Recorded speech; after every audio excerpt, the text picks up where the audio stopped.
Hey guys, this is my intro video for Cliff's Roadhog, what is it, 0822? I've watched a bunch of these videos and everybody said his screen name, but because it's one of those things that has nothing to do with who he is, I don't remember. But at any rate, there'll be a description down here with a link to the video in case you don't know what we're talking about. But if you're on YouTube, then you know what this is all about. This is, of course, the 2015 Cancer Awareness Bill.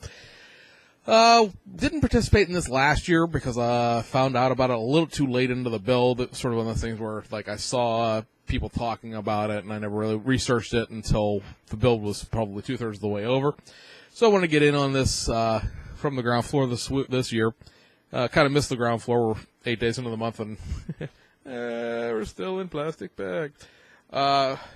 Work is crazy, but we don't get it done in 30 days. We'll get it done, and, everybody will just tag along and watch.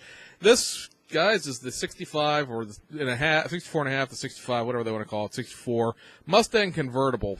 This is the monogram kit. It's a 1/24 scale, so even though it says Revell monogram here, and the Dream Rides version has a Revell boxing. No, I think it has a monogram boxing, but at any rate, this is a little monogram tool because everything monogram did was 1/24th, everything Revell did was 1/25th. As you can see, obviously it's still in plastic. It hasn't been started, so we're all good there.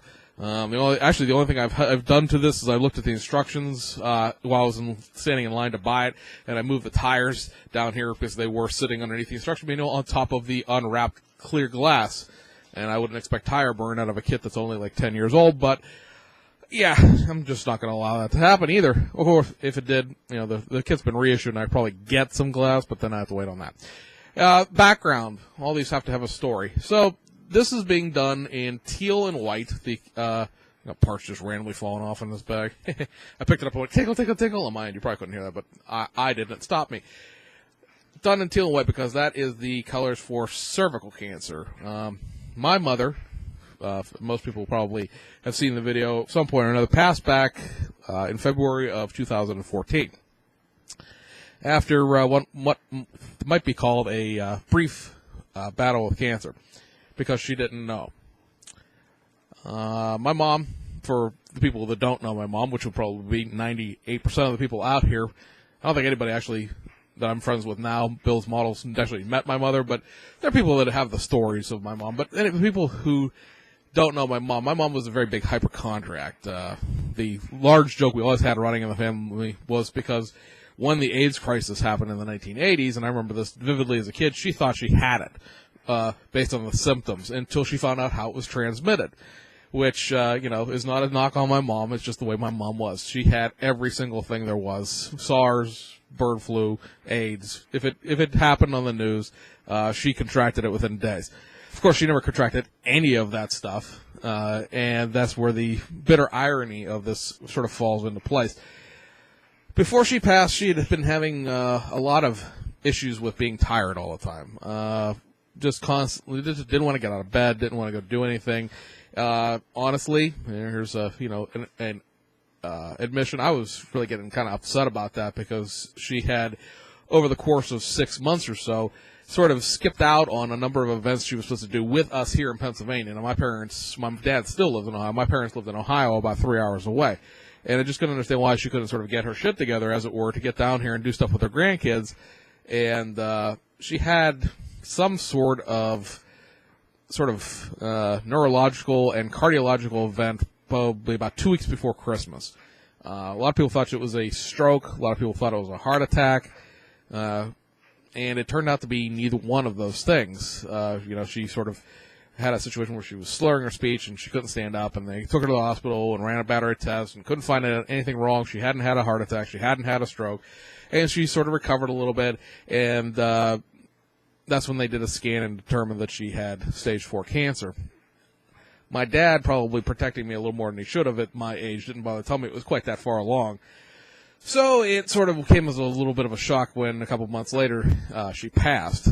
So in the vein of what Cliff wants to talk about with the awareness part of this, guys, if you have some sort of issue that's just not right, I know that times are tough for everybody, and not everybody has health insurance despite the wonderful promises of such 8 years ago.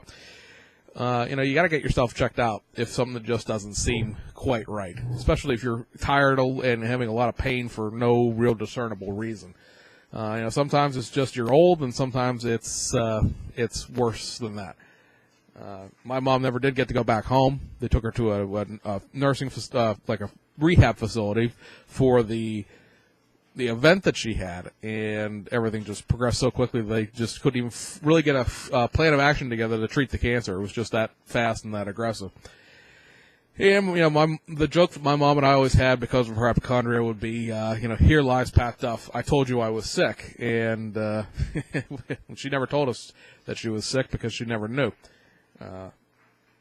So we're sort of rebuilding a childhood build that I did for her when I was 13, 14 years old, and we all lived in Ohio, obviously. I built her the AMT 65 Mustang, painted hot pink. I want to say I was airbrushed back then. I still have the airbrush. I just don't use it for anything. With a black top that sort of really awfully replicated a convertible top, because at the time, while the monogram, I grabbed my decal bowl with it. The monogram kit existed, but they hadn't turned into a convertible yet. I don't believe this was turned into a convertible until the Indy Pace car version came out, and that was 93, 92, somewhere in there, which would have been a couple years after I built the older AMT kit. And sort of hot pink and black with a black convertible top on this would probably look stunning, but we're doing with the breast cancer was not a problem my mom actually had. So we're going to stick with the cancer that did take her out, and sort of stuck her grandkids without ever knowing her. She was really concerned about her grandkids remembering her, because my two youngest are 4 and 2 now, and at the time they would have been 2 and just born. And she always, I hope those kids remember me. And I think it sucks the most is the fact that I was very, very close to my grandparents. This is actually my grandparents' house that you're looking at right here that I live in. And, they're never going to have that experience. So, piss on cancer. Anyway, we're going to get started on this in the next couple of days, because it's really one of the things that, the motivational build. And, $10 for a bag kit versus $17 for the boxed one. It was a deal I couldn't pass up. And anyway, guys, before we blather on and make everybody weepy out there, we'll see you guys on the other side.